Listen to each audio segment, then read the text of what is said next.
ايوا يا اختي، كيف ما كتشوفي هاد البوطه هادي ولات حالتها حال، ولكن انا خليتها عمدا اسبوع باش نجرب معاكم هاد المنتوج هذا اللي داير ضجه كبيره، وبغيت نشوف واش بصح يستاهل ديك الضجه او ما يستاهلهاش.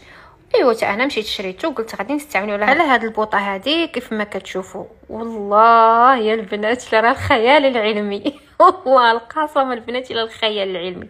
تصوروا انني خليت الدهون اسبوع باش نشوف وهاد القدره ديال هاد المنتوج واش بصح هذاك الشيء اللي تيقولوا. شوفوا هنا البنات راه كندوز فقط يدي، راه والله ما درت هذيك الشيته ديال السلك، هذيك السليكه قلت غادي نديرها، ولكن قلت بلاتي ندوز يدي نشوف. والله الا كيتحيد غير بيدي فقط، واستعملت هذيك الفرشه ديال السنان. ايوا نتوما يا شوف لي، وهادو كاع البنات هادو راه ولاو تيشعلوا شعل، ولاو تيلمعوا الميع. وما تنساونيش من القليبات، وحتى افضل في الفيديو راكي غترجعي ليه.